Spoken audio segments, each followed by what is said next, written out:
Have you ever said yes to something, even though you didn't really want to? Maybe a friend asked you to do something, or you felt like you had to agree to something at school.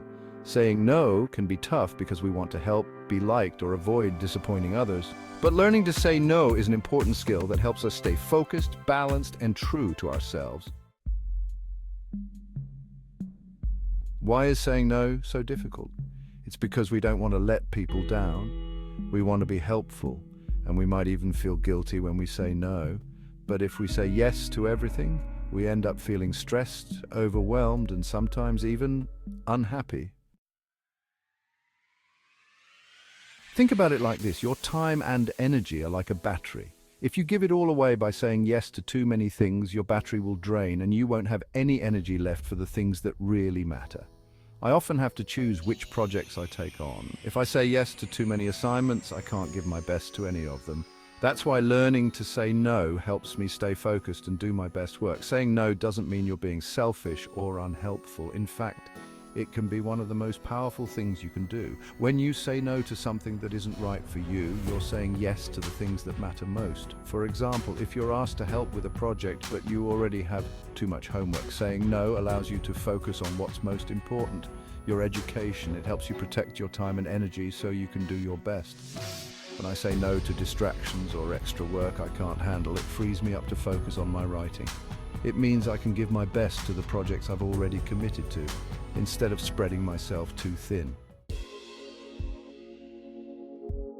So, how do we say no without feeling bad about it? It's not always easy, but here are a few tips.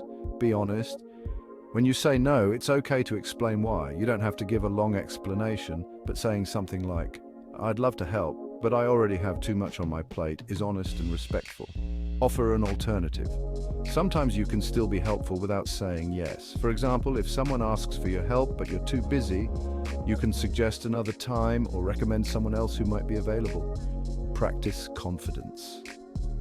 Saying no takes practice. It's okay to feel nervous or unsure at first, but the more you do it, the more confident you'll become. Remember, you're allowed to say no when it's the right choice for you. As a writer, I've learned that saying no respectfully helps me build better relationships. People appreciate when I'm clear about my limits, and they know that when I do say yes, it's because I can fully commit. When you learn to say no, you'll notice some amazing things happen. First, you'll have more time and energy for the things that matter most to you. You won't feel overwhelmed by too many commitments, and you'll have the space to focus on what really makes you happy. Second, you'll feel more in control of your life. Saying no helps you set boundaries, and boundaries are important for keeping balance. It means you're not letting others decide how you spend your time. You're making those choices for yourself. And lastly, when you say no, you give yourself room to grow. You have time to focus on your goals, try new things, and improve in areas that are important to you. Feel free to like, share, and subscribe to the channel for more, and kindly hit that notification button so you don't miss any upcoming videos. Learning to say no is one of the most valuable skills you can develop. It helps you protect your time, energy, and well-being. Remember, you don't have to say yes to everything to be kind or helpful. Sometimes the kindest thing you can do is say no when it's right for you. So, don't be afraid to practice this skill. It might feel uncomfortable at first, but with time, you'll find it's one of the best ways to stay true to yourself. I challenge you to think about one time this week when you might need to say no. It could be something small, like turning down a distraction while doing your homework, or something bigger, like declining an extra responsibility. Remember, it's okay to say no when you need to. You're in control of your time and energy. Thank you for listening, and I'll see you all on the next one.